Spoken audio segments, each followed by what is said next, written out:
And yes, your boys are back. Hello and welcome to the Golden Octagon MMA Podcast.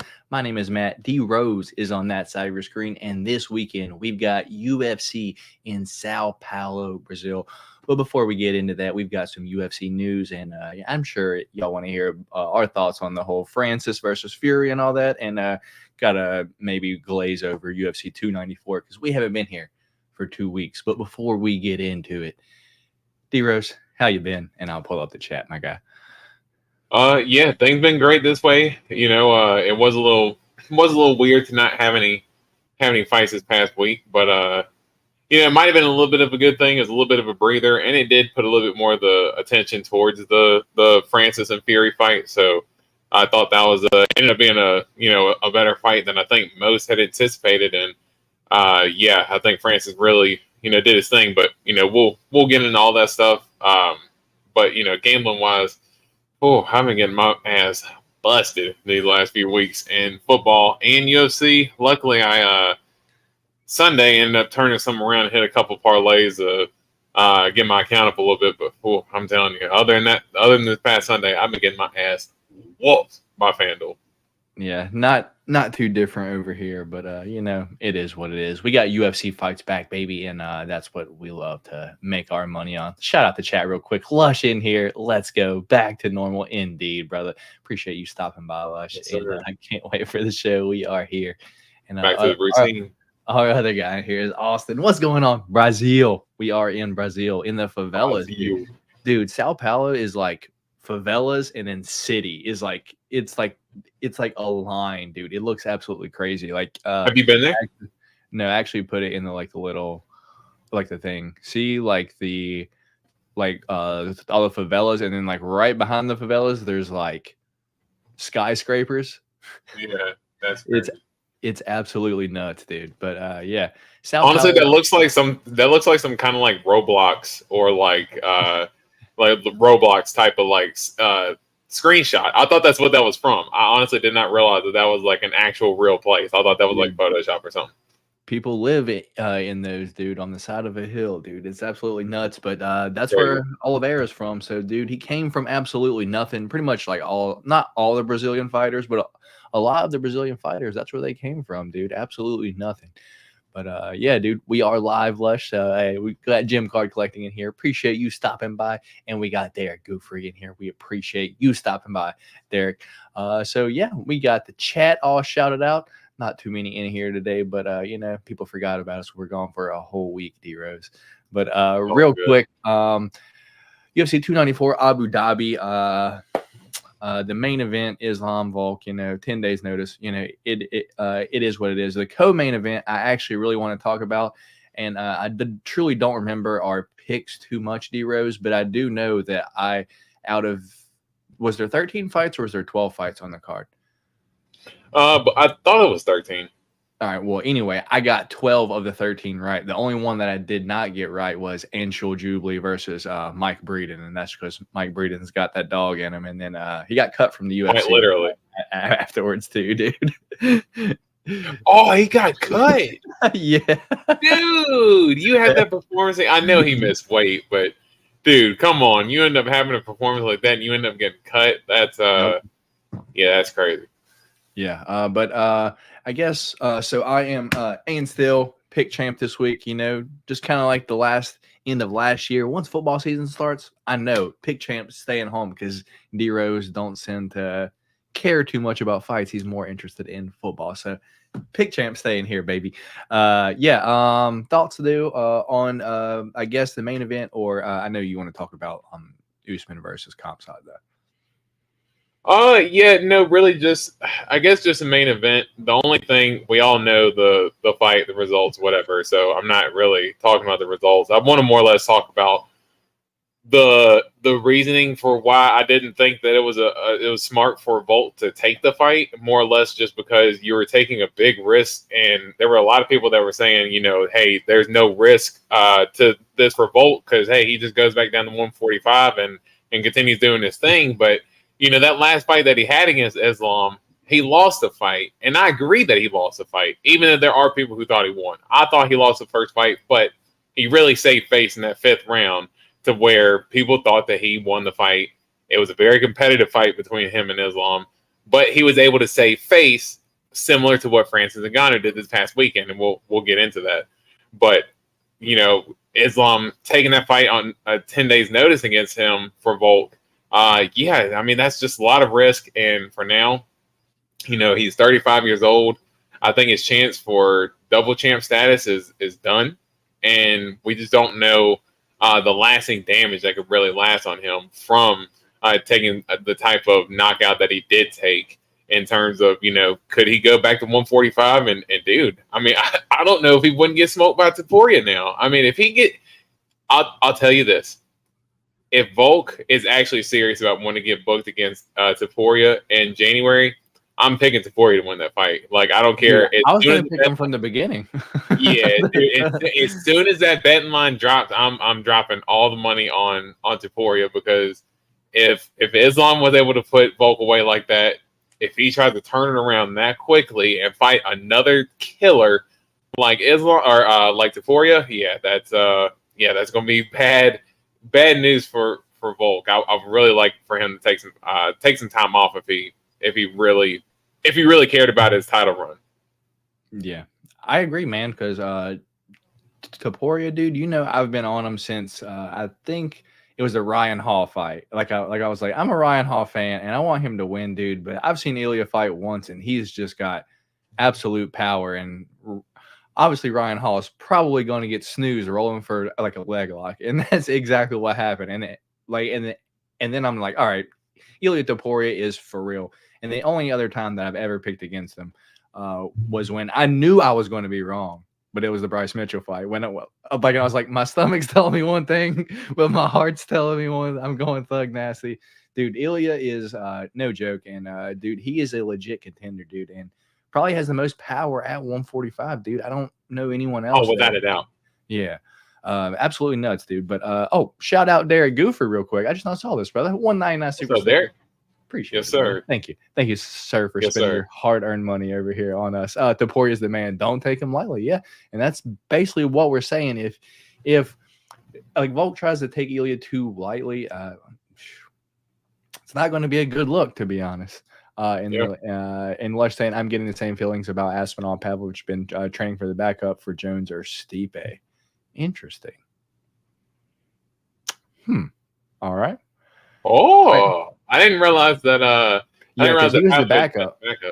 Yeah, he was the backup. Yeah. That's that is a little interesting, because you think about it, that everybody's going to say, oh, well, 10 days notice, but really Pavlovich has been getting a full camp in probably this whole time. I mean, whether how serious he was really taking it or not, who knows? But if he was taking it serious, I'd imagine he's in pretty good shape. But I guess the good thing for heavyweight as well, it's not like they have to cut too much weight. Aspinall, I'm guessing he's probably not going to have to cut weight, more or less just try to get in more, just get his conditioning right.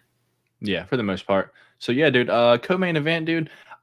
Dude, I bet Khamzat round 1 sub, dude. I put $20 on it to win, I think like 250. And dude, I would make that same bet again, dude, because he was trying for it. He was fucking trying. Like, he got close a few times. If it was anyone else, Khamzat round 1 sub cash is there. Usman like head planted himself in the floor to not get rear naked jokes. So I thought that was kind of funny. But yeah, dude, Khamzat killer up at 185 still maybe a little worry about his gas tank, in my opinion. I would have liked to seen him fight Paulo Costa because he's a big 185er, and I've just seen Khamzat fight another 170 pounder right now. I actually want to see him fight someone up at 185, but I guess we'll see, man. Title shot next against Sean Strickland. Personally, I think Sean Strickland is going to get ragdolled because he don't have good knees after his motorcycle accident, dude.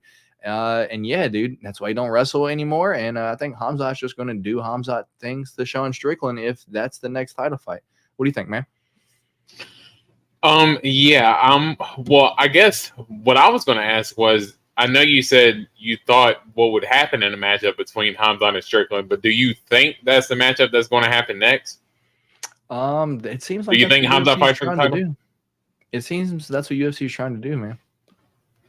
I don't know. I guess just my thing. I guess it just wasn't. it wasn't an overly impressive performance for me for a Khamzat. So I guess I just wasn't as blown away. I knew Usman was going to end up giving him a tough fight. I knew that, as far as damn, my cat was like hiding in the closet over here. He ended up jumping out and scared me. But but no, I knew it was going to be a competitive fight. I knew it was going to be close.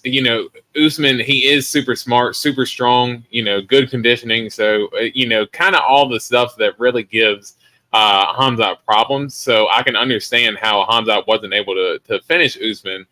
But I still think in the same sense, you end up fighting Usman, who I understand you both are former welterweights moving up, but he's kind of had a full year or so to kind of build into the weight class Khamzat did versus Usman taking the fight on, 12 days notice or whatever, and kind of just, oh man, I'm just going to weigh at 185 and not really condition his body to the weight class.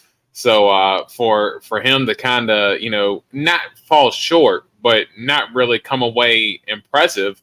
Some people really thought that Usman won that fight. I mean, if Khamzat didn't get that 10-8 in the first round, I mean, dude, who knows? I mean, Usman would have had but that's a big if, because he used a lot of gas in that first round to get the 10-8. But if he didn't expend all that gas, he probably would have had gas all 3 rounds, dude.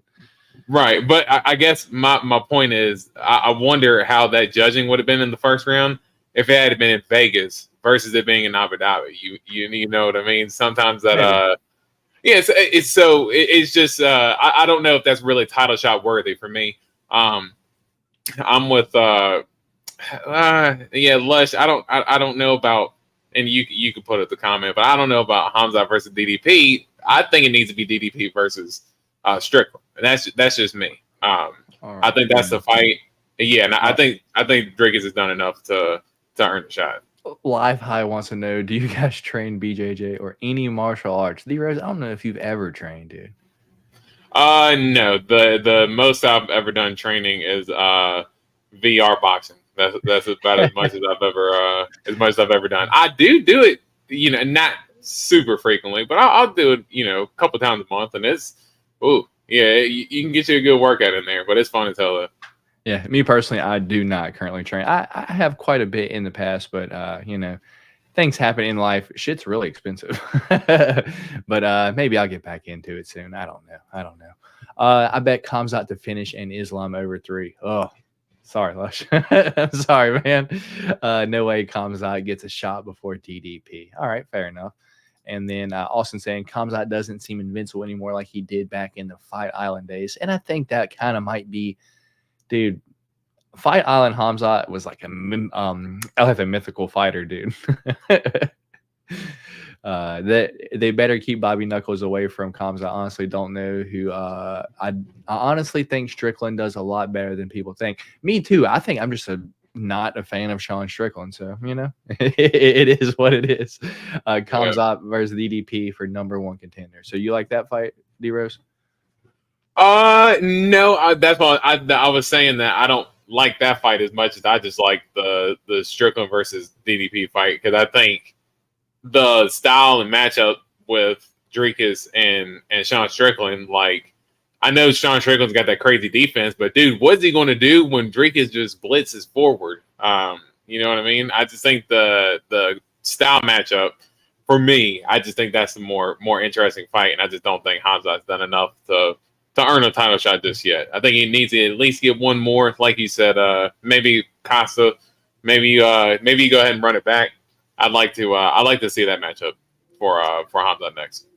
I don't want to get off topic, but Taporia's gained 550,000 followers in the past couple of months, and now sending 1.5 million climbing. If he wins, he could be a superstar. Yeah, in Spain, he's a pretty big deal. He got a lot of followers from knocking out some kind of Spanish DJ or like singer, something like that. That was, I don't, dude. People that try to start fights like in a bar, dude. What are you doing, dude? Get out of here. D-Rose trains horseshoes. D-Rose trains the Austin. I'm ass at horseshoes. Crikey. Oh, crikey, mate. D-Rose trains iPads. I got that John Jones. Yeah. Strickland versus EDP, same card. Whitaker versus Khamzat for next title shot. Interesting, dude. Yeah, some good matchups there. But personally, I think UFC matches up Khamzat and Sean Strickland next. But hey, we'll find out. D-Rose, with that being said, we got him on the thumbnail today. Francis Ngannou. It's titled Francis won. He may not have won on the judges' scorecards, dude. But for everyone saying that Francis fumbled like the bag, myself included, I thought he stood no chance at beating Tyson Fury. But fight day, dude, I felt something. I was like, I think Francis might have a shot, man. I put, I think $20 on Francis and $10 on Tyson Fury to get knocked down but still win. So I won $95 off a $10 bet and then lost it all the next day on betting football that I don't even watch, dude. I don't even know why I did that. A degenerate, that's why. But, dude, Francis upsets the combat sports world. Yeah, man?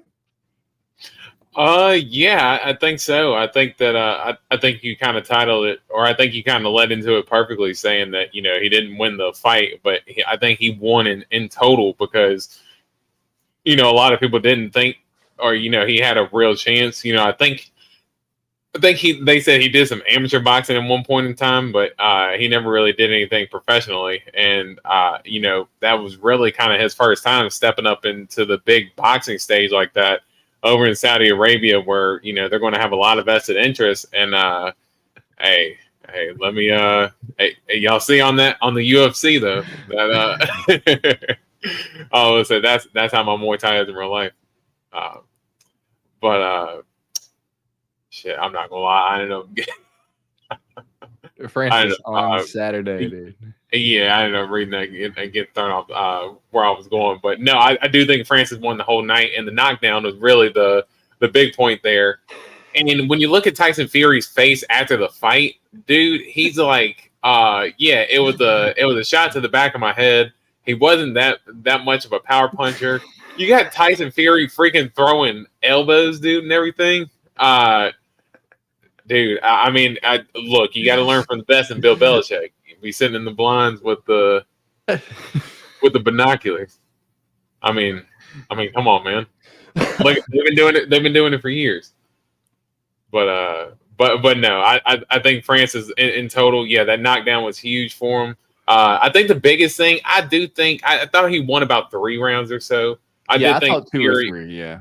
Yeah, I thought he won 3. I thought he won, you know, round 3, and I think it was maybe rounds 9 and 10. I thought he won the last 2, but I thought in total Tyson did win the whole fight, and then I know the knockdown round was a 10-8. So, but yeah, Francis really did his thing, really showed out, and honestly, kind of put himself in line to, you know, maybe potentially get a rematch. I think, you know, there was a lot of people kind of like, hey, you know, Francis won. I wouldn't mind seeing that again. And, you know, he was supposed to fight, or Fury was supposed to fight Alexander Usyk, and now he's not committing to fighting him. So we could potentially see a rematch as well, and I'd be all in on that. Yeah, dude, for sure interested. One thing that I did take away from the fight as a whole was after the fight, I think Bob Arum said that he was going to be ranked like a heavyweight, like in the WBC, and his rank is like a half of a star, dude. Like, they did him dirty, dude. Terrible. Like, it's like y'all just don't want to give him credit for what he did, dude. Would you like to see him box again, or would you like to see him maybe kind of come back to MMA for his next fight? Yeah, I'd like to go ahead and see him come back to MMA. I mean, I think they said that the plan was for him to kind of get back going in PFL. I know he had thrown his name out there and said that he would fight John Jones. I mean, obviously that fight's not going to, you know, that fight's not going to happen. He's with Francis with the PFL, John Jones with the UFC. There's not going to be any co-promotion or anything like that. So I would love to see that fight, but yeah, I just think in general, you know, I love seeing Francis, you know, being able to knock somebody down and then being able to follow up with some crazy ass hammer fists to be able to kind of, you know, just put the dagger on it, you know. If that's a real fight, if that's an MMA fight, yeah, Tyson Fury is going to sleep. So bring Big Francis back on over to MMA for a fight, maybe 2, and then I wouldn't mind maybe seeing the rematch after that. Oh, all right.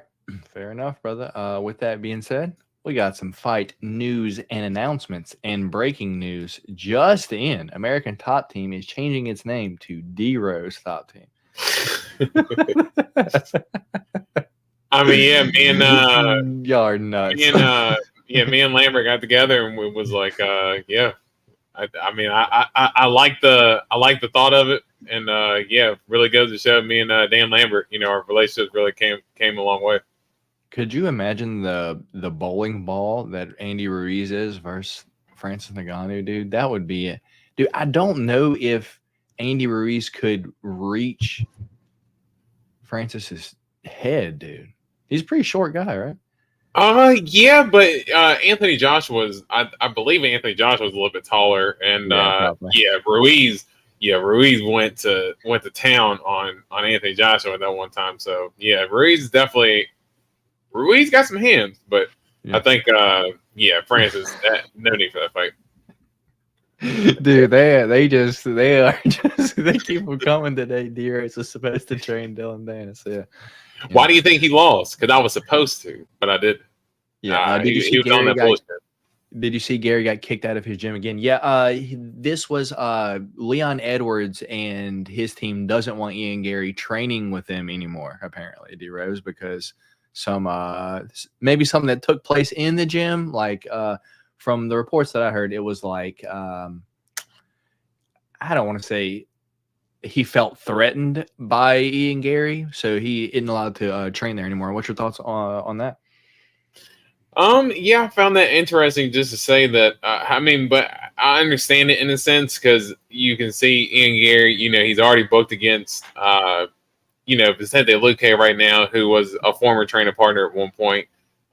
Leon Edwards is kind of, it seems like he's the main focal point at that gym, right now, being the welterweight champion. And, he potentially sees Ian Gary as competition. And the UFC is trying to move Ian Gary up into that position to maybe not fight for the title next, but, maybe if he gets, I say 2 more wins. I think that's pretty reasonable to say. If Ian Gary gets 2 pretty emphatic wins, that, he could very well be fighting for a title shot. And, Leon Edwards doesn't want competition training with him. It's awkward stuff. It's unfortunate stuff, but we've seen it in the past before, with John Jones and Rashad Evans and guys like that. There have been guys that, Joaquin Buckley, he's a guy that notoriously went and trained with dudes and then, fought him in the UFC, like Chris Curtis and guys like that. So some guys end up, using that as fuel. And I can understand how that would be a distraction to Leon Edwards. And, hey, if Ian Gary's, kind of a threat, you gotta get to stepping if it's really kind of focused around me. Yeah, man. So that being said, let's jump into the rest of our news. I'll share my screen real quick, and then wait, hold on. Got some more chats. It sounds like D-Rose is training Ian Gary now. I bet Gary got kicked out because he couldn't stand being around. Dude, people hate Ian Gary's attitude. Yeah. I found that I found it surprising. I thought he's a pretty genuine dude. I thought it was weird after listening to his reasoning for why he kind of went off on Neil Magny. I can being a parent, I got where he was coming from. I guess more or less I can understand how he was trying to get that chip on his shoulder to get fired up for, but I like his attitude though. Fair enough. That being said, Dorito Rose, the main news that happened over the past couple weeks here was John Jones is out of his heavyweight title fight with Stipe Miocic. They're going to rebook that one sometime, apparently, for the real heavyweight championship. But this on our screen right now is for the interim heavyweight championship. Sergey Pavlovich was the backup in that fight against John Jones versus Stipe, but apparently they're just going to book him here for the interim heavyweight championship against none other than England's own Tom Aspinall at UFC 295, November 11th. Next weekend, brother. in Madison Square Garden. Whew. That's gonna be a badass card, man. Co-main event, dude.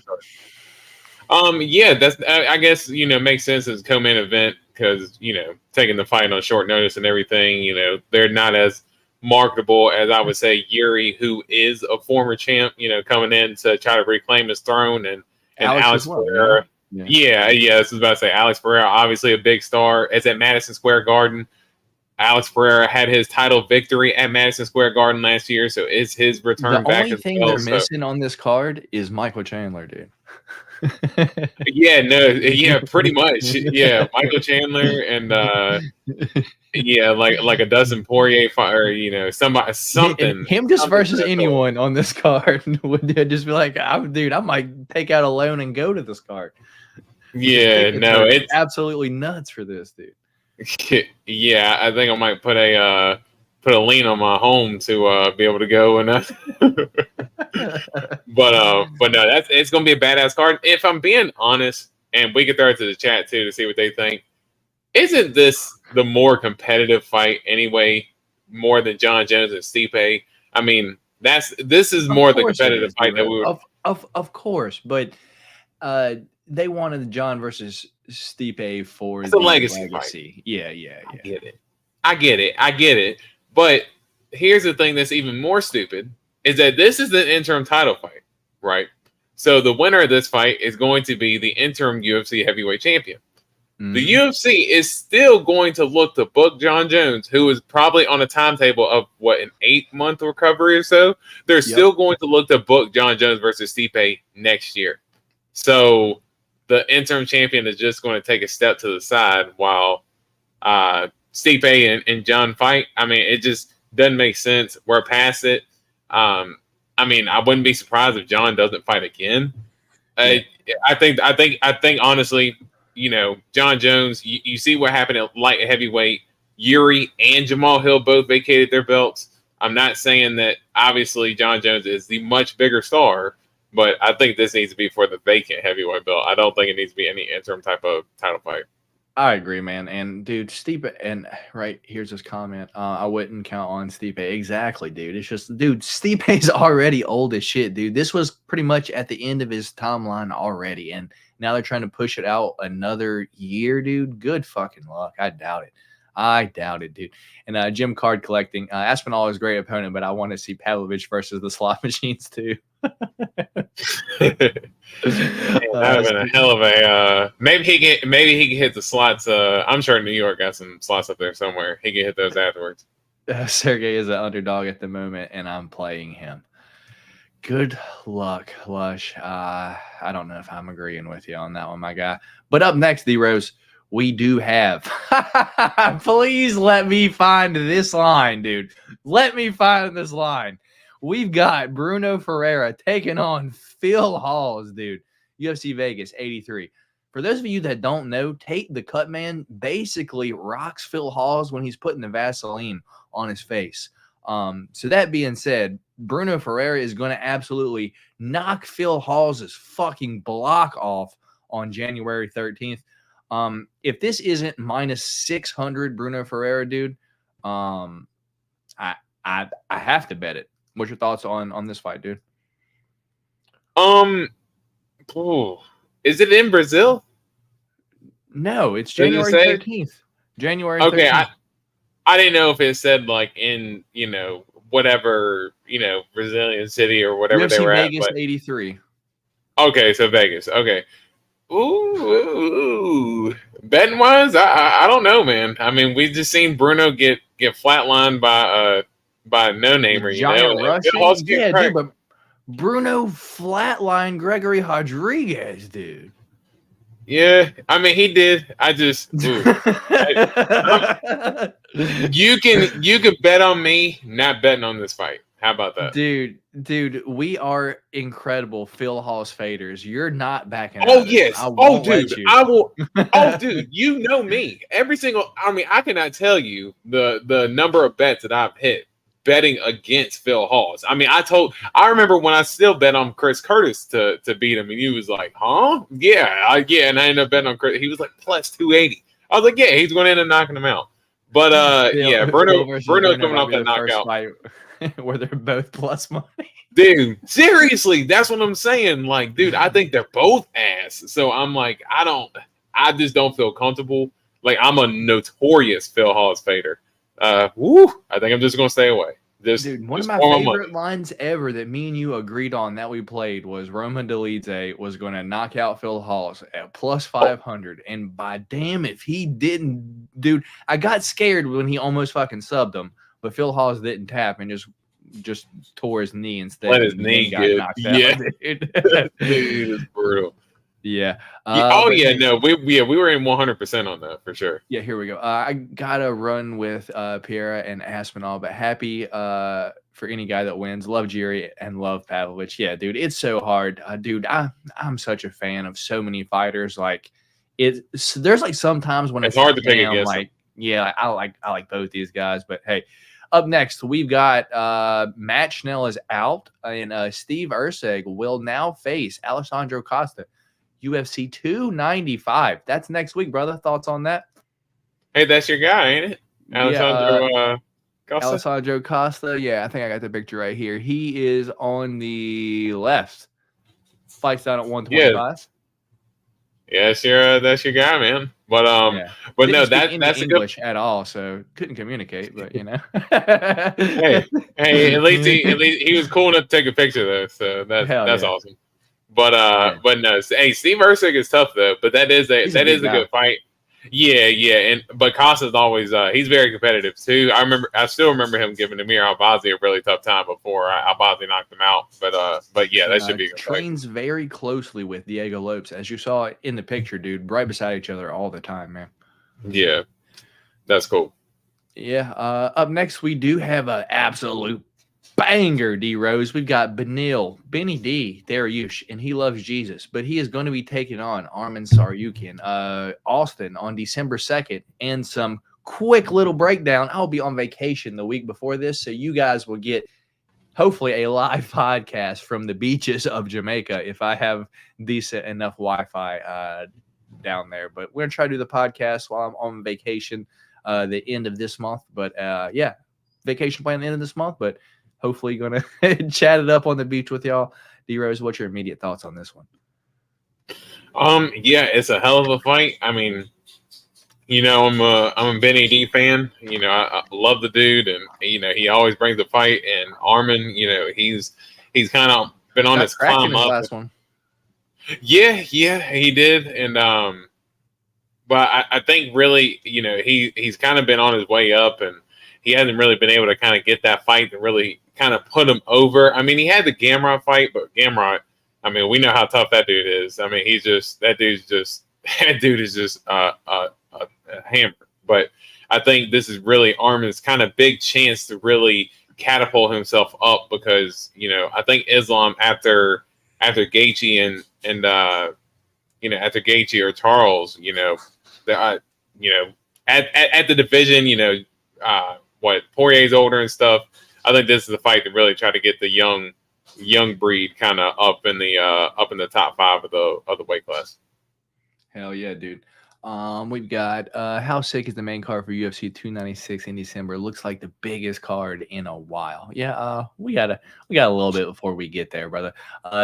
Young Steve Carroll versus Bashinya 2.0 for Costa versus Erceg. Phil versus Bruno. I got to go with double KO via Herb clapping. He says fight. The decibel level from the clap, they just like both collapse, like Shane Burgos style. Benny via God owning huge favor from forgetting in his last fight. Oh my goodness. All right, dude. Early thoughts on that? Probably gonna go Benny D. Yeah, I think you know, early thoughts, but man, he does get hit, so that's the only thing that worries me about him. So D Rose, this is the main event right here. And the co-main event, but going to be for 5 rounds, is Dan Hooker versus Bobby King Green as our last UFC news headliner for the week, dude. What's your thoughts on this, my guy? Man, that's a banger of a fight. I'm actually repping my just a scratch.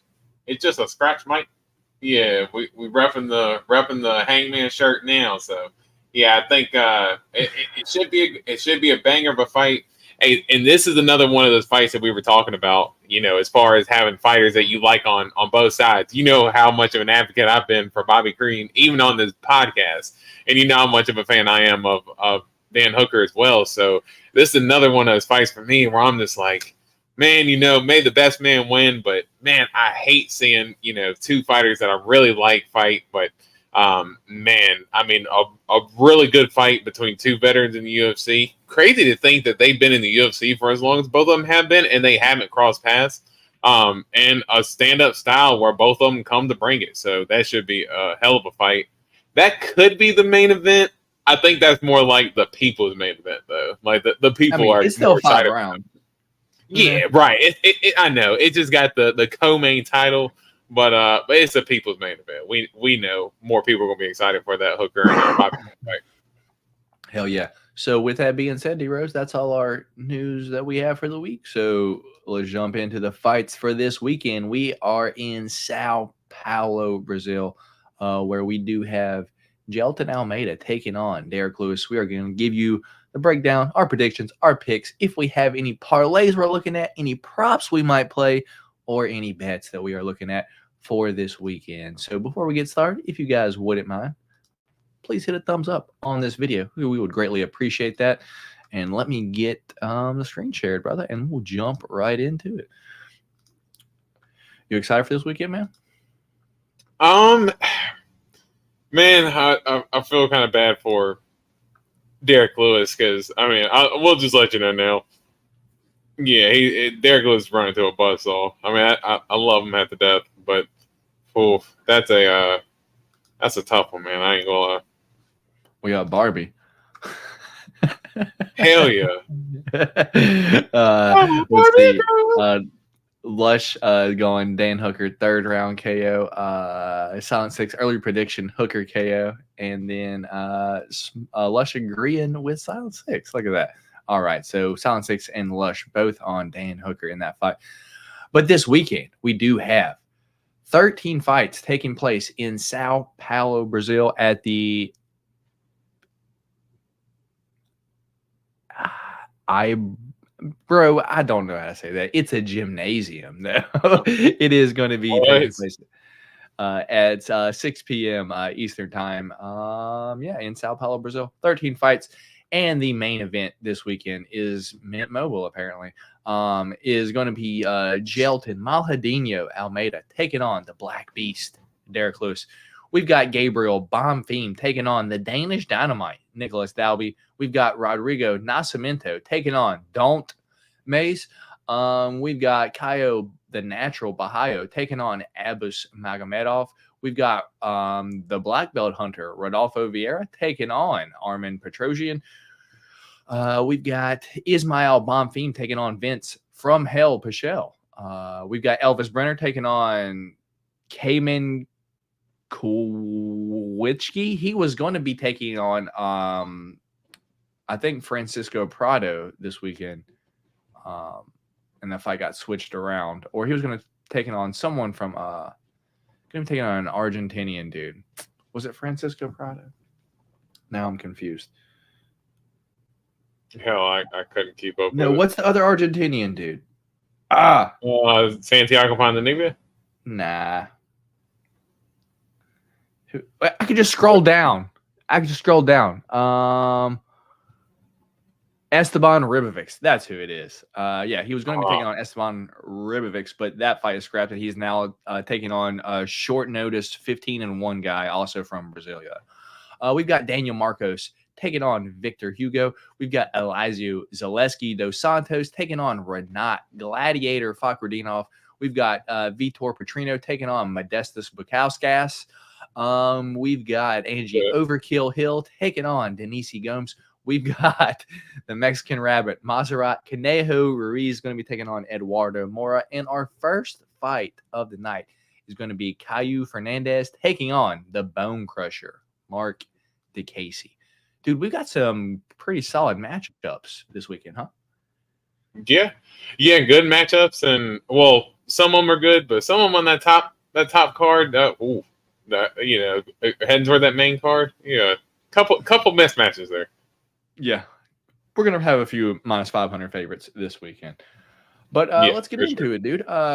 Caio Fernandez taking on the Bone Crusher, Mark DeCasey. Fernandez is 8-1 overall, won 4 of his last 5, while Mark DeCasey is 16-7 and lost 3 of his last 5. But in his last one, he did get headbutted before he did get submitted by Joe Alvarez. But hey, you know what? It is what it is. Anyway, Caio Fernandez, 5'9", or we don't have an age for him right now, 5'9", and we don't have a reach for him right now either. So I'm guessing he's probably taking this fight on short notice, Theros. But short notice, first fight in the UFC against the Bone Crusher, Mark DeCasey, 5'10", 73-inch reach, 30 years old, dude. Tons of experience for being 30. Yeah, dude. Early thoughts here. Give me Mark DeCasey. It says he's a slight favorite right now. What is he on FanDuel, dude? I'll pull up my DraftKings. He's minus 162 right now. So I mean, I guess that's a favorable odds for him. I figured right now Mark DeCasey minus 175 on DraftKings, plus 145 for Caio Fernandez. Yeah, dude. I'm going Bone Crusher. Mark DeCasey should win this fight with his experience and veteran savviness via decision. Probably win the last 2 rounds with his wrestling. What's your thoughts on this, D-Rose, and which way you going?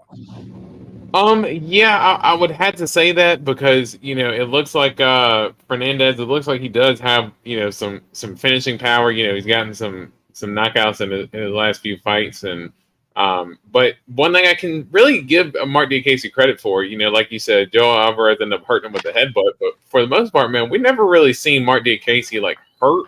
And he's fought some pretty lethal strikers for the most part. He's never really, Michael Johnson, Rafael Fiziev. I mean, he's fought some guys and he never been rocked by any of them. So, he's got a good chin. And I think, like you said, he's got the good wrestling.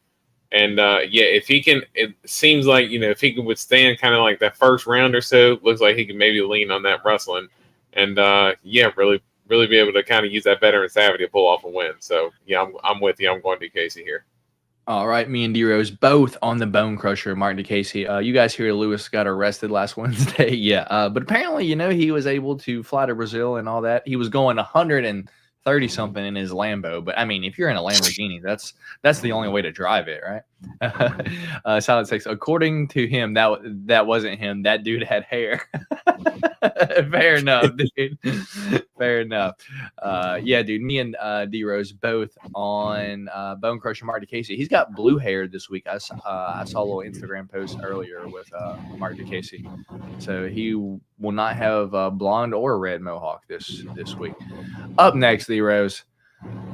My girl, Montserrat Conejo Ruiz is going to be taking on Eduardo Mora. 10-3 overall for Montserrat Conejo. Or I'm sorry, 10-3 overall for Montserrat Conejo. Lost her only 3, or lost her last 2. Won once in the UFC. Yeah, won once in the UFC, lost twice. She's going to be taking on Eduardo Ronda Mura, dude. I don't know how many chicks can have the name Ronda. Currently plus 440 for Montserrat Conejo and minus 600 for Eduardo Mora, dude. What could go wrong with those odds in women's MMA? But Montserrat Conejo, 30 years old, 5 foot even, and a 61-inch reach, while Eduardo Mora is 29 years old, 5'6" and a 66-inch reach. D-Rose, Montserrat Conejo is my girl, but if she cannot get that headlock, she is fucking done for, dude. And this chick is 6 inches taller and it's got a 6-inch reach on her, dude. Eduardo Mora should easily win this fight, man. Which way are you going? I'm not a Ruiz fan in the slightest bit, and she's not good. She's just not good to begin with. So I think she's way too small for 115. As crazy as it sounds, dude. Yeah. Maybe she can go fight one since they have atom weight. Maybe she can go fight a one. But, I mean, she was undefeated in Invicta and then lost her last one, and then came to undefeated in Invicta, lost one, won one, and then got signed to the UFC. So she was basically 9-1, like when she got signed to the UFC, dude. So I mean, she was solid, I guess. It's just I think there's a size difference, and I think Rui's just a little bit too small for 115. But me and D-Rose both going Eduardo Mora. I suspect her to probably finish Montserrat Ruiz. I looked into Eduardo Mora just a little bit, dude. She's got vicious ground and pound. Yeah, up next. One that, let's see if we're split here, D-Rose. We've got Angie Overkill Hill taking on Denise Gomes. 15-13 for Angie Overkill Hill, while Denise Gomes is 8-2. Angie Overkill Hill lost 3 of her last 5, while Denise Gomes won 4 of her last 5. Currently, odds on this are Angela Hill plus 114, Denise Gomes minus 135. Angie Hill is 38 years old, 5'4" and a 64-inch reach, while Denise Gomes is 23 years old, 5'2" and a 63-inch reach. So Denise Gomes is going to be an inch shorter and have an inch reach disadvantage, D-Rose. I'm going to let you break this one down, and I'm going to let you pick first. I went on the first 2, brother. Yeah, this one, it's a tough fight to choose because, I'm big Angie Overkill Hill fan. We were actually talking about it the other day, just in terms of, kind of where she's at in her career. She's just a little bit older. She's just, she's taking a lot of damage. I mean, in terms of the betting line, it seems like they had her as, pretty respectable. I lost a line here, but, the line is actually a lot closer than what I would have anticipated. It's plus actually 114 minus 135. But when it opened, dude, I think Angie was like a much bigger of an underdog. I think she was like plus 175 when it first opened. Well, right, but that's what I'm saying. Like in terms of like, and I guess take just the underdog aspect, but it shows that people still have respect for Angela Hill. That line could have very easily have went the other way. It could have went from plus 175 to plus 230 real quick because they actually seen a competitive or an advantageous line for Denise Gomes. But man, Denise Gomes, she's just tough, super strong. You gotta remember that last fight, dude. When I was just shouting that shit at the mountaintops. This one right here. Yeah, she's got like vicious hooks, man. She's got good power. And seeing Angela, in her last fight get dropped by a lot of damage. Yeah, she took a lot of damage. And that was just I don't know. It was tough to watch for me to see Angela Hill kind of get beat up like that. I think Denise Gomes, I don't know if she's going to be able to do similar to the same. She only has 3 rounds of work here, but she's got good power. And I think at this point, Angela, she is just a little bit older. Her reaction times isn't quite there as it once was, and I think that's something that Denise Gomes takes advantage of. And I think even if she doesn't finish Angela Hill, I think it's a very dominant win for Denise Gomes. Even if it's not a finish, I think it's dominant. Fair enough. I'm gonna keep it short. I am gonna agree with you. I'm gonna pick Denise Gomes. One thing that I just take away, dude, and Angela Hill never been knocked out, dude, but in her last few fights, dude, she's been wobbled a few fucking times, dude. Like she got wobbled versus Mackenzie Dern and dropped. Emily Ducote got wobbled against. She hit her a couple of times, but she got wobbled and dropped in the she got dropped in the Lemos fight too. She getting the front kick. Too. Fucking Verna dropped her too, dude, and she don't have any striking, dude. It's just like. So I just think maybe the years are just starting to add up. And Denise Gomes, if there is one thing that she has, it's power, dude. She's basically Jessica Andrade again, but 23 years old, dude. She's got plenty of time to grow.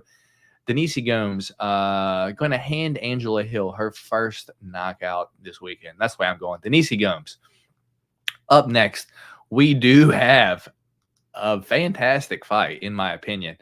Dude, this is the equal fight. This right here is the equal fight that what we saw when we had Josh Fremd versus Roman Kapilov, dude.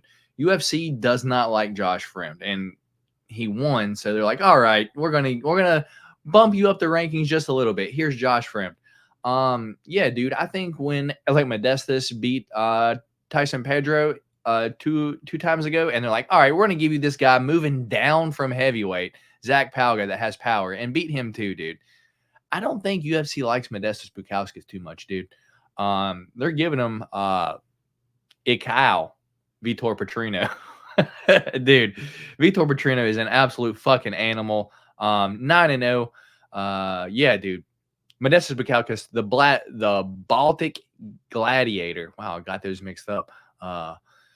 Anyway, 15-5 overall. Currently, Vitor Petrino minus 230 and Modestas Bukauskas plus 190, dude. Vitor Petrino is 26 years old, 6'2", and a 77-inch reach, while Modestas is 29 years old, 6'3", and a 78-inch reach.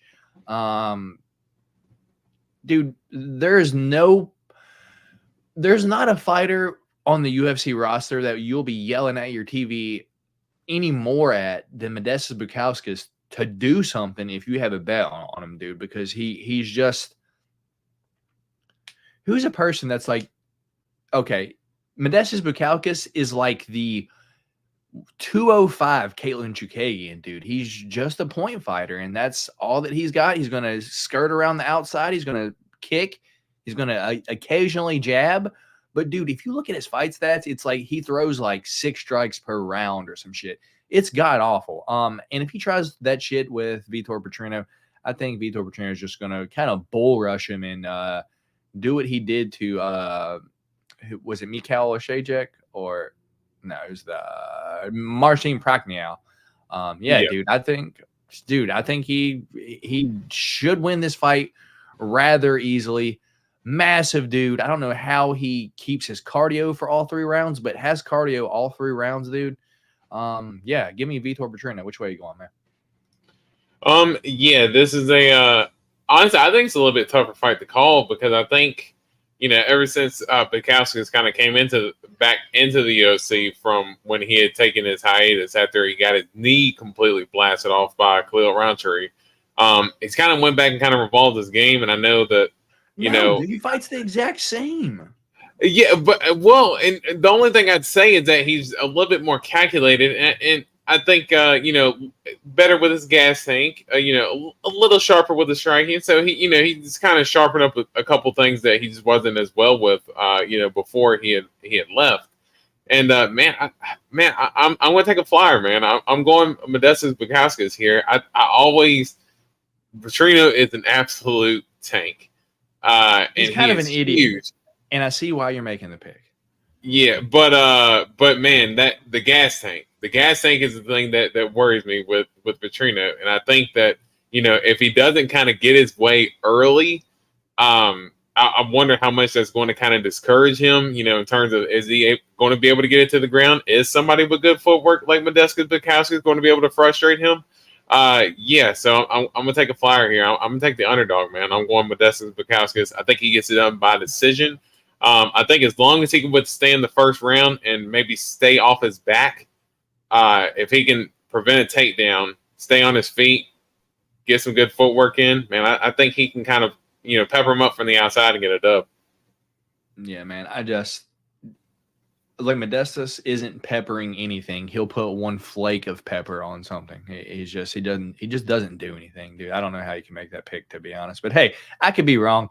I picked him in his last 2 fights when you went against him because I know you picked Tyson Pedro and I know you picked Zach Palga. And I didn't pick Zach Palga. When do I ever pick Zach against Palga? Modestas Bukauskas? No. I wish we could find this pod because I'm pretty sure we were split here, and I know I picked Modestas on that one. Yeah, no, I definitely picked him on that one because I picked him after the Pedro fight. 205. I picked him. I picked him after the Pedro fight. I never liked Zach Palga. I picked Muhammad Usman against Zach Palga. I never thought he was. Wait, that was up at heavyweight in the tough finale. You didn't know anything about them, so you can't count exactly. That. But just seeing the highlights from him, that's all I had to see to know you that. Didn't see any highlights. You went with him strictly because I picked Usman. You're like, I don't know anything about him. No. All right. And that is anyway, true, D-Rose picks Modestas Bukauskas. I have Vitor Petrino. Moving on along, Elizeu Zaleski dos Santos taking on Renat Gladiator Fakhretdinov. Elizeu Zaleski dos Santos 24-7, won 3 of his last 5, while Renat Fakhretdinov 22-2. Zaleski dos Santos, 36 years old, 5'11". I think he's a little bit taller though, and 73-inch reach. While Renat Fakhretdinov, 32 years old, 6 foot, and a 74-inch reach. Go for it, D-Rose. Break it down. Yeah, I don't really think there's much to break down. I think Fakhretdinov is an absolute tank, and Dos Santos, I think he's just at the point now, cool that he's getting the fight in front of his, in front of maybe his home people in Brazil. But yeah, this is a super tough matchup. I know he's super sharp striking, got great kicks, great striker, but he has been known to get taken down a lot, and his gas tank isn't the greatest. And Fakhretdinov's just kind of been on a whole nother level now. I know I picked Kevin Lee to beat him last, but that was kind of more. We both did, I think. I think we both, because we before the Brian Battle fight. Hold on, like before the Brian Battle fight, we were both like, "Is this dude a fraud?" Because he was like 20-0, hadn't fought really like anyone, and then beat Andreas Michailidis by decision, which didn't say a whole fucking lot.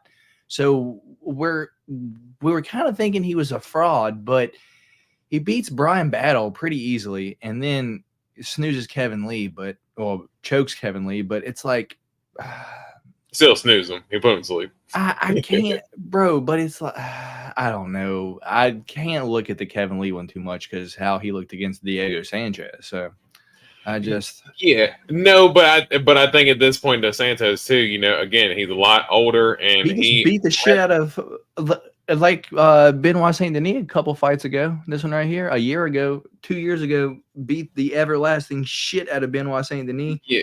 Well, Saint Denis also took the fight up a weight class on short notice as well too. I think if you give Saint Denis maybe some type of time to actually get ready for that fight, who knows? Maybe he could, because we see what he's been able to do since he's been able to have a camp for each fight. So, but yeah, I think Fakhretdinov, even if I don't think that he's maybe a title contender per se, I think he should be enough to be able to handle Dos Santos here.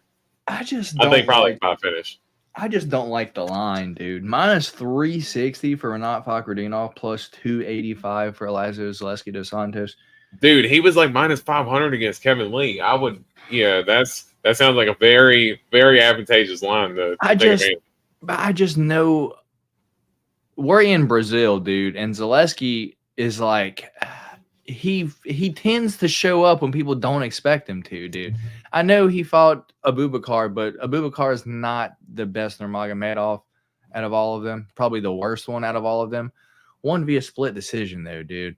So he has solid takedown defense. Dude, give me the dog in Elizeu Zaleski dos Santos this weekend, who beat Renat Fakhretdinov in his UFC first loss. Give me Zaleski dos Santos to win. I don't know how he's going to do it, but give me the dog. All right. Shit. Yeah, up next. Let's see. He hit him with a steel chair. Oh, my gosh. Dude, I'm just worried about some kind of like weird kick that the Fakhretdinov don't see coming. You both picked against Palga. I knew I picked him, though. All right, D-Rose. I'll let you that. You guys both picked Palga. I mean, you guys both picked Bukauskas. All right, fair enough. Yeah, thank you, but I know you picked him. But I know you picked Tyson Pedro to beat him. Now. Yeah. No, I did. Yeah, I did. That's what made me basically pick Bukauskas against Palga. But all right, so up next, we have two different fights so far, D-Rose. We do have Daniel Marcos versus Victor Hugo up next. Daniel Marcos, 15-0, undefeated. Currently, minus 245 favorite. Victor Hugo, plus 200 dog. 24-4 overall. Late notice replacement. Keep that in mind. Daniel Marcos, 30 years old, 5'7", and a 69-inch reach, while Victor Hugo, 30 years old, 5'7", and a 71-inch reach. D-Rose, we saw Daniel Marcos against Davey Grant in his last fight. Won or didn't win via split decision, but he is still undefeated. Yeah, dude, I did a little research on Victor Striker Hugo, and even though his name is Striker, he goes all out round one for the knee bars and all the grappling, dude. So if Daniel Marcos can last round one here, he should win. But, dude, Victor Hugo looked solid on the Contender Series. I think he was on the Contender Series recently. Yeah. Yeah, dude. And look, won by knee bar on the Contender Series too, dude. This guy may be a fucking problem. Kind of sketchy if you're going to bet on it, because if you're betting Daniel Marcos, you're gonna have your peach hole is going to be lemon that entire round one. Yeah, dude, give me the plus 200 dog here. Victor Hugo to get the round one submission over the undefeated Daniel Marcos. Which way you going, man? Yeah, that is 100% a lemon booty bet. Yeah, that is 100% lemon booty bet. I definitely wouldn't bet this line. I mean, I do give Marcos credit. He is super tough because he was withstanding some damage from Davey Grant, even though a lot of people thought that Davey Grant won that fight. He was able to withstand some damage and put enough damage on Davey Grant for the judges to rule in his favor. So credit to him. But yeah, I think the only thing about this guys with the knee bars and stuff like that, you see with Claudio Puelles, you see with Ryan Hall, guys like that, if they're the guys who consistently go for it, and I'm not saying that Victor Hugo is, I haven't seen him fight, so I didn't go back and look at his highlights or anything. But no, Marcos is super tough, and those guys who consistently go for those types of knee bars, they always end up kind of like fading if they can't seem to get it. So let's go. Let's use some Octagon experience here and go Daniel Marcos. All right, our third different pick this week is Daniel Marcos versus Victor Hugo. So up next, we do have Elvis Brenner taking on the late notice replacement of Kanan Krzyzewski. Elvis Brenner, 15-3. This thing's yelling at me. 15-3, while Kaman Chwitzki Bahia is 15-1. Elvis Brenner, 26 years old, 5'10", 72-inch reach, while Kanan is 32 years old, 6 foot, and a 73-inch reach. D-Rose, I was on dude, who was he going to fight? I just not told you. Yeah, I couldn't. I forgot his name again. Yeah, I did too. I'm not gonna lie. But I was on the other dude because I thought that people were just taking the performance that Elvis Brenner did in his last fight and just boosting it up a little bit too much, dude. Because in this first 2 rounds, dude, he was getting the shit kicked out of him by Guram. He just had enough to last and come back, dude. And I thought it's not.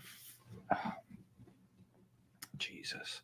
Didn't he take the fight against Guram on like short notice? Short notice, yeah. That's what I mean. And honestly, because we were talking about that fight again. That fight right now for me is still fight of the year right now. Guram Kutateladze and Elvis Brenner. That fight was an absolute banger, dude. Yeah, I thought Esteban, like fucking Rivovics, was probably going to end up knocking Elvis Brenner out because, dude, he did get cracked a lot in that first and second round, and Guram doesn't really hit the hardest, dude. But now we got to switch up. Late notice, don't know anything about this guy. Didn't even know this fight was happening until we got on Tapology right now, dude. This fight is going to be taking place at 165, dude. I guess I'll go Elvis Brenner here, but don't feel too confident about it. Let me see if we have odds. Currently, odds. Yeah, I don't think I've seen any on. Yeah, I don't have any odds for it. Yeah, I'm going Elvis Brenner. Are you doing the same? Yes, I'm going the same. I'm not even don't even need to analyze it. Just all right. Brenner. Main card time, my people. Hit that thumbs up button for your boys over here. We had some heated drama. You guys like that, huh? We got the tension always better. We got Ismail Maheta Bonfim going to be taking on Vince. Where's he from, D-Rose? From hell. from hell, Pichel. 19-4 for Ismail Bonfim. Last loss was to Benoit Saint Denis. From hell, Pichel is 14-3 overall. Ismail Bonfim, 27 years old, 5'8", 71-inch reach, while from hell, Pichel is 40 years old, 5'10", and a 72-inch reach. D-Rose, there's not many fights on this card that I'm this confident on, but if you're able to outlast T-Rex and then finish T-Rex, what are you going to do to a 40-year-old Vince Pichel, my guy? So I will be taking Ismail Bonfim to finish Vince Pichel this weekend. Currently at minus 520 favorite, so I'm for sure going to have to play with the props a little bit. Yeah, give me Ismail Bonfim to finish Vince Pichel. Which way are you going, D-Rose? Yeah, I think that's pretty I think that's pretty evident. Yeah, I think and now Vince Pichel is tough, and Ismail Bonfim is a little bit smaller for the weight class. We were talking about that after that fight that he had with Saint Denis. So I am curious to see how he sizes up against Vince Pichel. Is Vince Pichel able to kind of maybe smother Bonfim to kind of maybe make the fight drag out a little bit longer? But I am with you. Ismail should be the sharper striker of the two, more durable guy. Yeah, let's go Bonfim here. And he should be able to get the finish. All right. I don't think Vince Pichel ever been knocked out, so it's something to keep in mind. But we'll see though. Second fight on the main card, we do have a good one, D-Rose. We have Rodolfo, the black belt hunter Vieira, taking on Armin Superman Petrosian. Rodolfo Vieira, 9-2 overall, won 3 of his last 5, while Armin Petrosian is 8-2 overall and won 4 of his last 5. Currently, odds for this minus 110 apiece. So split right down the middle. Rodolfo Vieira, 34 years old, 6 foot and a 73-inch reach, while Armin Petrosian is 33 years old, 6'3", and a 71-inch reach. D-Rose, you know I am a Rodolfo Vieira fan. I pick him every time he fights for the most part. Armin Petrosian has terrible takedown defense. However, he gets up every time really easy. Dude, he went to decision with a few guys. I think like won a split decision over Hobocop. Lost a unanimous decision to Caio Bahaio, but still going to decision. Beat AJ Dobson and then beat Christian Leroy Duncan, dude. Rodolfo Vieira, his striking's not great. It is getting better, but there's just different levels here, dude. Armin Petrosian, clearly the striker here. Rodolfo Vieira is, as his name suggests, a black belt hunter, the grappler here. We got striker versus grappler here. And I just think Rodolfo don't like getting hit that much, D-Rose. And Cody Brundage was knocking him all around the octagon in in round one when they fought, dude. I guess I'm going to go Armin Petrosian here, but if I saw Rodolfo Vieira round 1 sub, I wouldn't be too upset. But give me Armin Petrosian to probably win via decision. Which way are you going, D-Rose? Yeah, and I think you kind of nailed it at the part where you had mentioned that, Petrosian does get taken down a lot, but he does get up. Now, I will say that, you don't want to get taken down by Vieira because he is very good positionally once he gets you to the ground. But, man, his takedowns are not good. He's almost kind of like the Mackenzie Dern at 185 when it comes to his takedowns. Like, his jiu-jitsu is just that lethal, but his takedowns are that ass to where they're like, it's just like there's almost nothing that he could do to try to shoot for any type of, like, legit takedown. I think in Petrosian, I think really just the footwork is really going to be the big thing for him. Just kind of being able to kind of get Vieira kind of chasing him on the outside. He's got a nasty jab. I could really see just a bunch of straight punches, and I don't know if he ends up knocking out Vieira. I could see a decision here. I could see Petrosian kind of playing it safe, playing it from the outside. Maybe some teep kicks, some 1-2s, and get a decision win. So I'm going to go Armin Petrosian. I'm actually surprised because I thought you was going to go Rodolfo Vieira in this. I'm very surprised you're picking against him. Yeah, dude. I'm a Rodolfo Vieira fan. This one's a tough one, man. This one is a tough one, but hey, if he won, I wouldn't be upset. What's going on, Daniel? Glad you're able to make it by here today, brother. And Congressman What up? What Masvidal saying, hey, yo, Daniel, what one of ones you pulled today? Daniel always getting the absolute heat. Congressman Masvidal. Derek, why are you driving so fast? That wasn't me. That guy had hair. Derek, Rhonda's finance told me she was a home. Did she ask about me? No, she didn't ask about you. No, off the record. Off the record. What do you mean? There's 3 cameras rolling there. It's not off the record. So stupid. I love that profile picture of Congressman Masvidal. Man, that that made me laugh pretty good. I like that. All right, me and D-Rose both on Armin Petrosian to defeat the black belt hunter, Adolfo Vieira. Up next, we do have the natural Caio Bahayo taking on Abus Magomedov. Caio Bahayo 14-1-0, Abus Magomedov 25-5-1.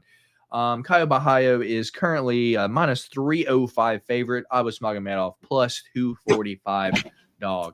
Caio Bahayo, 30 years old, 6'1", 75-inch reach, while Abus Magomedov, 33 years old, 6'2", and a 78-inch reach. So Abus Magomedov going to have an inch height and a 3-inch reach advantage. D-Rose, where do we start, man? I'm going to start with Abus, right? Because I picked him to beat Sean Strickland because in his footage, dude, he's been 3 rounds. He's been 5 rounds. Fought in PFL, looked good doing so, dude. But he showed up to fight Sean Strickland in a 5-round fight with 5 minutes of gas. I don't understand that. Is that going to be is that going to affect him now? Is he just going to worry about fucking gassing the whole time? Because Caio Bahayo is going to be in his face the whole time, if not wrestling him the whole fucking time, dude. So I don't know if Abus is a fraud or if maybe just too much too fast for what happened. Sean Strickland is the champion, dude. So I'm not sure, dude. Maybe this line is a little more far apart than I would like it to be because of, but going off your last performance, if you're only going to have 5 minutes of gas, I can't pick you to win. Give me Caio Bahayo to defeat Abus Magomedov via decision, D-Rose. Which way are you going? Yeah, and I think the biggest thing for Abus is coming off that Strickland fight. We see Strickland, obviously, as you said, he's the champion now, but I just think just game plan wise, I mean he has some sharp, hard strikes, and I think Strickland even admitted after I think he won the first round on like all the cards too. Yeah, he definitely did. He was putting it on Sean Strickland in that first round, but then it was like as soon as the second round started, it was just like, Sean Strickland, like there were jab, there were front kick, and all of a sudden it was just like Abus was just standing there, and Sean Strickland was like, oh, okay, pow, pow, and just all of a sudden just took him apart from there. So I think, I would have to think that he's going to correct that a little bit, just not try to come out and try to go balls to the wall in the first round. But I just think Caio Bahayo is just another animal just in terms of being able to kind of use all his tools, and his submission game is very good. I think, Abus is even struggling with takedowns against Strickland, which I would say Strickland, more of his game is the boxing, kind of staying in range of boxing. So, I think with Caio's takedowns, I think he'll be able to just, wear on Abus' gas tank like that and be able to get let's say a submission win. All right. Caio Bahayo going to get his second win via finish in the UFC, according to D-Rose, but we are both on Caio Bahayo this weekend to defeat Abus Magomedov. D-Rose, I'm going to let you break this one down, dude. I don't even want to say his name, dude. We got Rodrigo Nascimento, Zay Calamia, 10-1 overall. And he's going to be fighting Don't Mace. And guess what, D-Rose? If you didn't know, there should be a 2 right behind this because these 2 jokers fought 2 years ago, man. This is the second time this fight's happening. So the fight that we all asked for, my reaction to this fight is the same as Dontel Mace's face in this picture, dude. Yeah, that's how I feel about it. This was where the two 2? This was where 2 originated from. Was this fight? But yeah, I think just in terms of the matchup, you know. Oh, or did you do the measurables? Nope, I'm not going to. Yeah. Okay. I guess you're completely Nah, out on this. I'm Yeah. picking Downtown Rodrigo May. Nascimento to win, and that's it. Yeah. Downtown May 6'6". Normally weighing about like 262. We got Rodrigo Nascimento 6'2". He's got an 80-inch reach. Downtown May's 81-inch reach. Yeah, 6'2", 6'6". I mean, that's a pretty big height advantage, but Nascimento is a little bit more well-rounded, but he's got, pretty good hands. Plus, he's got good wrestling as well. So, and we have seen Dante May struggle with guys who can wrestle in the past. Dude, they fought already. This fight already happened. Yeah. Oh, yes. 2. Dude, Dontel Mays has not improved in the slightest the whole time he's been in the UFC. He does the exact same things. Got a jab, tries to get a takedown. If he doesn't, then he's fucked, dude. You did a good job not breaking down this fight at all. I fucking said it. and I said his name. That's upsetting. You did a good job refraining yourself. But yeah, I think similar to what the first fight, I think that's what happens this fight round. Right. I think Rodrigo gets a sub. Rodrigo Nascimento round 2 submission is what's happening. All right, dude. Co-main event time. We got the big brother, the big bomb theme, taking on the Danish Dynamite. Gabriel Maheta Bonfim, because there's only one Maheta can be in the UFC at a time. Taking on the Danish Dynamite, Nicholas Dalby. Never been finished. Keep that in mind. Gabriel Bonfim, 15-0. Currently a minus 625 favorite. Nicholas Dalby, the Danish Dynamite, 22-4-1, won 4 of his last 5. Currently a plus 455 underdog. Gabriel Bonfim, 26 years old, 6'1", 72-inch reach, while the Danish Dynamite, Nicholas Dalby, I'm a fan of him, 38 years old, 5'11", and 74-inch reach. D-Rose, I'm going to let you break it down, man. Yeah, I think as I know you're a fan of Nicholas Dalby, as you should know, I just never had been the biggest fan of Nicholas Dalby. I mean, I know he don't lose, baby. He just wins. Yeah, he gets away with wins that he should not have. The D-Rod win was not a win. I will still maintain that. And a lot of people think that Darren Till, that fight should not have been a draw. It should have been a win for Darren Till, but somehow Nicholas Dalby, all he does is just breathe heavy, bleed on people, and just lean on them, and somehow he just ends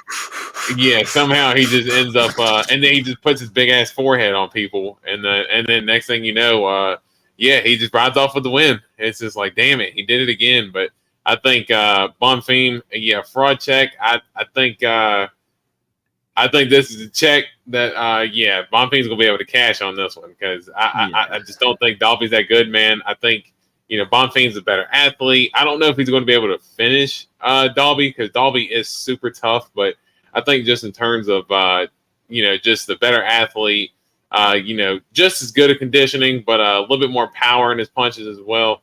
Yeah, I think Bonfim is going to be able to, from the beginning to the end of the fight, I think he's going to be able to maybe not dominate per se, but I think it's going to be a clear win for Bonfim here. Yeah, man. I think Gabriel Bonfim probably finishes Nicholas Dalby. Even though his record says 22-4-1, he was club and subbed by Jesse Ronson that did get overturned because Jesse Ronson was on all the juice in the world. But, dude, I don't think Jesse Ronson on all the juice is even as good as Gabriel Bonfim is. So, that being said, probably Gabriel Bonfim round 1 club and sub. That's why I'm going. Give me Gabriel Bonfim to win this fight. Me and D-Rose both on the big brother, Gabriel Bonfim. Main event time, Durango Rose. Here we go. Mahadinho, Gelton Almeida, going to be taking on the Black Beast, Derek Lewis. Jelton Almeida, 19-2. What two people beat that monster? Derek Lewis is 27-11, won 2 of his last 5. Currently, the odds for this are Jelton Almeida minus 470 favorite, while Derek Lewis is a plus 360 dog. Jelton Almeida, 32 years old, 6'3", 79-inch reach, while Derek Lewis is 38 years old, 6'3", and a 79-inch reach as well. So measurables are about the same, but I saw him face off earlier, D-Rose. Jelton Almeida's got like a 2-inch height advantage on Derek Lewis. Yeah, it doesn't surprise me too much. Dude, this fight, here it goes. I say this every Jelton Almeida fight, and tell me if I've been wrong once. Jelton Almeida, ref says start. Jelton Almeida circles a little bit. The first strike that he's going to throw is going to be a left front kick to the face, and then immediately shoots for the takedown, gets his opponent on the ground, and he either Donkey Kongs him or they turn over and he rear naked chokes them, dude. So that's Derek Lewis's options this weekend. Does he want to get choked out or does he want to get Donkey Konged? Give me Jelton Almeida to win via round 1 submission after front kick and Derek Lewis right in the face. Would I love to see what happened to Curtis Blades happen to Jelton Almeida? Fuck yeah, I would. Give me some this weekend. However, just a big ass. Jelton Almeida is an absolute fucking buzzsaw, dude. I'm assuming you're picking Jelton Almeida too. Yeah, I believe so. I'm going to be picking Jelton Almeida as much as, we want to see Derek Lewis win. And, we're both Black Beast fans. We, hate the matchup. And, he also is taking this fight on short notice as well. Because remember, this was supposed to be Jelton Almeida versus Curtis Blades. And hell yeah, dude, that Jimmy Flick, baby.